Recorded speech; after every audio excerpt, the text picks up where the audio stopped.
Okay, in my previous video about Toto Wolff, I told you that I'm going to show you an email that I sent in November 2021 before Abu Dhabi.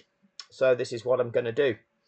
I'm actually going to revisit the Toto Wolff video because there's a lot more to that needs to be exposed.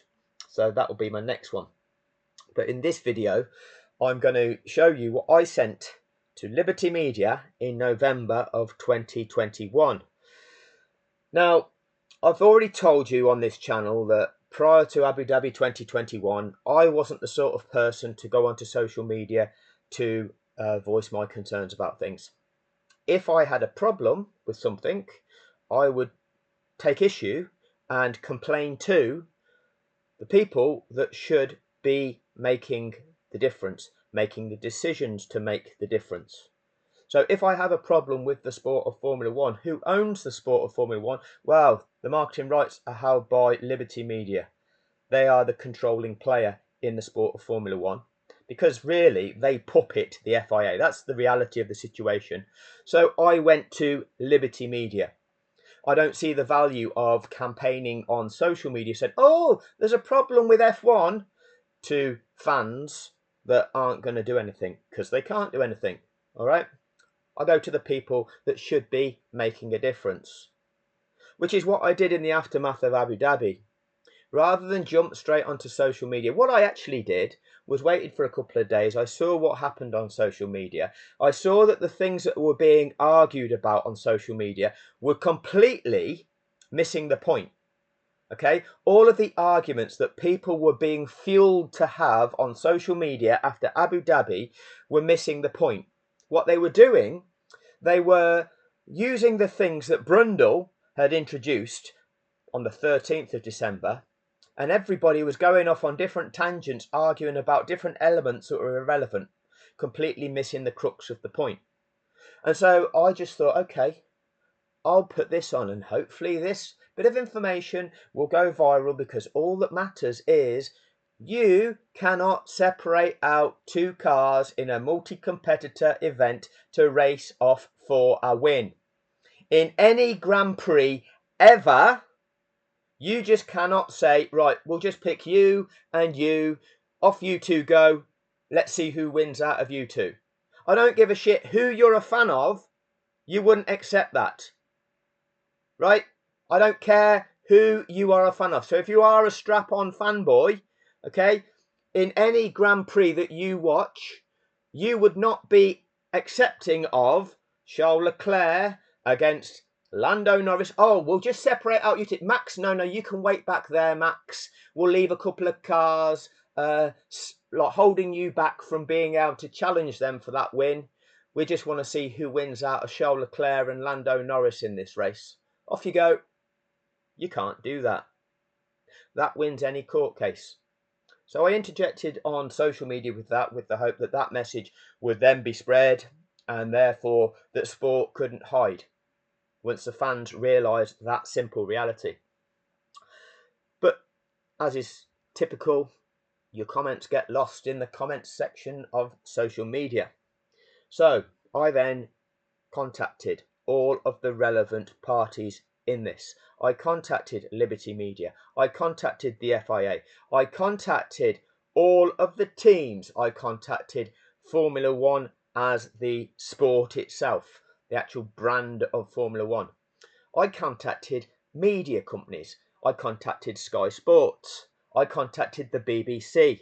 I contacted every media outlet that I could find contact details for. I've also contacted the police, the Serious Fraud Office, the FBI, and various other entities. Do you know what that constitutes? That constitutes evidence. That constitutes evidence that I have approached each of these parties, raising the concerns, exposing what they've done wrong, and they have done nothing. So then what does it leave you to do? When those that should be changing things, when those that should be holding those corrupt parties to account aren't doing so, when the media doesn't call it out, what do you then do? well, then you are forced to have to go onto social media. You are forced to have to expose it to a wider audience by yourself. That audience at the moment only stands at 2,000 people that subscribe to this channel, some of which are paid operatives to try to quash the channel, to discredit the channel. Yes, I am aware. Okay, I'm using you to evidence the dynamic. That's what you choose to do. That's the kind of scum that you individuals are, or bots are. Okay, that is the dynamics of this situation. This is what people are up against in this world when they are trying to expose corruption. They are being suppressed. That is the simplicity of it. Okay, but we will find a way. I've always had to in life, and this is one of them situations where I'll find a way. So I've now created this YouTube channel. I'm trying to do my best to expose this to as big an audience as possible, so that when I do go up against the corrupt machine, I don't just get quashed. Because if nobody knows about what it is you're doing and you get quashed, then nobody knows. The story goes, that all the evidence goes, what it is you're saying goes, and they carry on perpetrating, getting away with it. It's only when enough people realise exactly what is going on that it's much more difficult for them to eliminate that threat and get away with eliminating that threat. So for my own protection, I have to try to grow the scope of this channel and the number of people aware of actually what's going on, so that what I'm saying cannot just get quashed. And I don't just get quashed.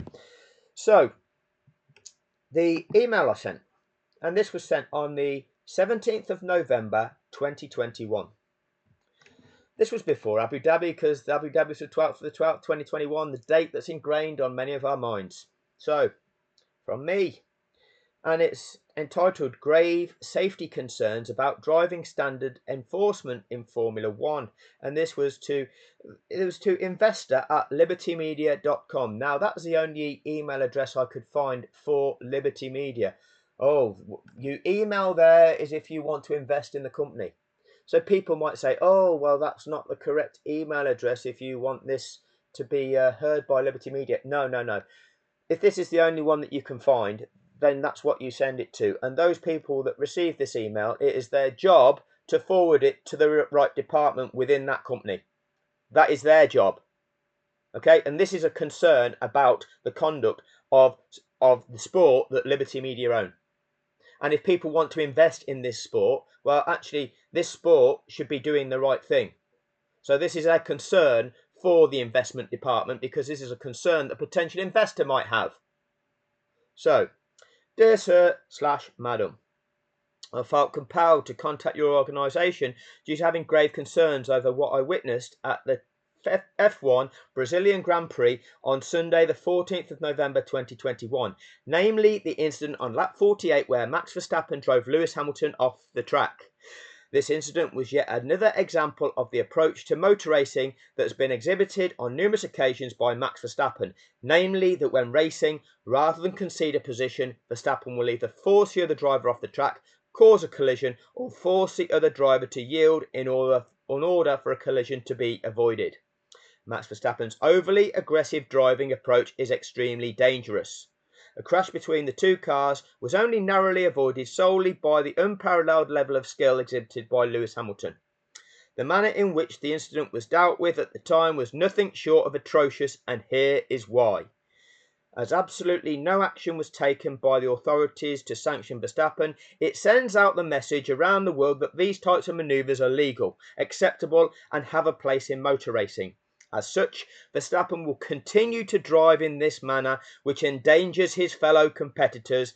But just as importantly, what is highly likely to happen is that drivers from all around the world will begin to emulate this driving style, which has little to no regard for the accepted rules of engagement of racing, which are fundamental to both the integrity of the sport and, above all, the safety of all that are involved. Failure to punish Verstappen for his wrongdoing in this incident by the authorities, whether that be by the race stewards, Formula One as an organisation, or the FIA as a governing body is a neglect of duty and is totally unacceptable. Let me be clear, if this type of driving is not identified, made an example of, and outlawed, people will die. So that's that page, and it goes on. So I'm just there. So on from people will die. Formula One and the FIA has a duty of care to all of its members and participants to ensure a safe and fair sporting environment. Formula One and the FIA has a duty to identify and sanction those drivers whose actions contravene what should be deemed acceptable and which jeopardise the safety of both their fellow competitors and or the safety of all in the race circuit arena. Formula One and the FIA has a duty to set the example of what is acceptable in driving, primarily in motor racing, but both organisations need to accept there are individuals in this world who will seek to emulate the actions of their motorsport idols outside of a motor circuit environment. Hence, setting the example for what is acceptable in motor racing should be paramount. Formula One and the FIA has a duty to send out a strong message that it is not acceptable to drive in a manner that endangers your fellow competitors. I find it disgusting that Formula One and the FIA has as of yet taken no action over this matter, perhaps because it would be detrimental to their desired narrative of the season's F1 battle finally becoming a close and credible challenge to both Mercedes and Hamilton's dominance of the last 7 years. Okay, so let's go through that bit again. Perhaps because it would be detrimental to their desired narrative of this season's F1 battle finally becoming a close and credible challenge to both Mercedes and Hamilton's dominance of the last 7 years. So you let Verstappen get away with two-footed challenges. You let him do it all season. Yeah? Additionally, I strongly feel that the Red Bull team principal, Christian Horner's contribution to the aftermath media debate of the matter and his team's protestations to race officials at the time of the incident were nothing short of irresponsible.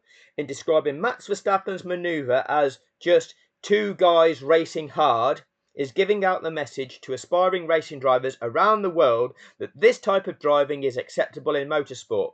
Yet I can guarantee you with 100% confidence that had another driver in the field performed such a manoeuvre on either of his team's drivers, Horner would have been the first person on the radio to the race director to insist on sanctioning the culprit. Verstappen's own excuse of his tyres being a bit worn, hence lack of grip, was just a smokescreen to try to take the focus away from the fact that he illegally and dangerously drove a fellow competitor off the track in order to defend his position. I urge Formula One and the FIA to seriously consider its role in appropriately dealing with this matter as well as any future matters of this nature. I am gravely concerned about the current message that is being sent out and the implications for the future safety of motorsport. Yours sincerely, James Atkins. So, that was that was after Brazil. We then saw what happened in Saudi. We saw Max Verstappen drive Lewis Hamilton off the track again in Saudi. We saw him brake test Lewis Hamilton in Saudi. We saw Max Verstappen lap 1 Abu Dhabi once again send in that late lunge, and had Lewis Hamilton not have removed himself from the track, there would have been a crash.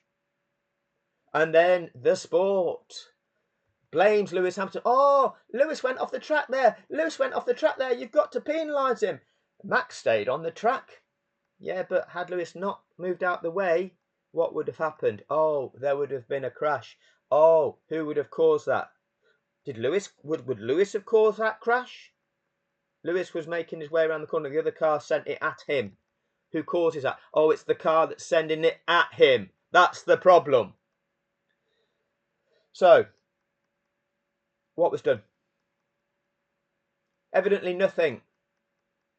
So, in legal proceedings, and certainly when they're civil ones, you have to give the opposing party the opportunity. You have to contact them, you have to raise your concerns with them, and you have to give them the opportunity to respond and to put the situation right. I've got probably, what totals, I don't know, wow, it's over 20, over 30 emails to each of these companies exposing the reality of the situation, giving them the opportunity to do the right thing, and none of them have. That constitutes evidence in the process. So this is the situation we're up against. I didn't just take to YouTube to become a YouTuber. This is something I've had to do. This is something that I went down the route of going to speak to, or trying to contact, the people whose responsibility it is to deal with the situation, not just causing alarm on social media and trying to fire the comment section off. Okay, that wasn't what I was interested in. I went to where should be making a difference, where should be doing the right thing, and where should be reacting and responding to people's concerns. They don't. Because they didn't do anything, I've then gone to media to expose that they're not doing anything. Media doesn't do anything. They just follow the narrative that they're being paid to follow. You think that media exposes something? It's all a facade. So I went to the authorities that should be holding these corrupt organisations to account. They don't do anything. So what does that leave you? It leaves you to have to try to raise awareness yourself, and only when enough people start talking about it, only when the level of outrage is so significant that they can't ignore it anymore, only when there's enough awareness that you can't just be simply quashed and silenced and then get away with that, can anything actually be done. So something will be done. I've got the evidence. I'm going to put all the evidence on here. I'm going to eventually show you all of the emails that I have sent to all of these corrupt organisations. I started this process on a Facebook page dedicated to exposing the truth. I put the emails on there that I sent to Sky Sports, telling Sky Sports exactly what was wrong about that they should be exposing, exactly what they were saying that was wrong in miseducating people, and they did nothing. I then sent those emails to other forms of media, for other forms of media to expose Sky Sports, thinking, yeah, one media outlet would love to get one up on the other by exposing them for wrongdoing. Oh, it doesn't happen, does it? Why is that? Oh, because they're all linked. They're all owned by about 5 or 6 different people, billionaires. And they're all mates because they're all in the same game and they all know how that game works. So the mind conditioning machine, that's what we're up against. The mind conditioning machine, where they just give out the information that they want in order to convince you of their narrative that they're making money out of. That's how this works. So yeah, I started this process extremely naive, and to think that I know what it's all about now would be naive too. But I've learned, and I'm still learning, and ultimately we'll bring them motherfuckers down. Anyway, that'll do on this one. I'm going to expose Toto Wolff again in the next one, and I'm going to appeal to Toto Wolff. I'm going to request that Toto Wolff takes me to court, reports me to the police take me to court, Toto, for what I'm going to say about you. That's for the next one. Thank you for your time.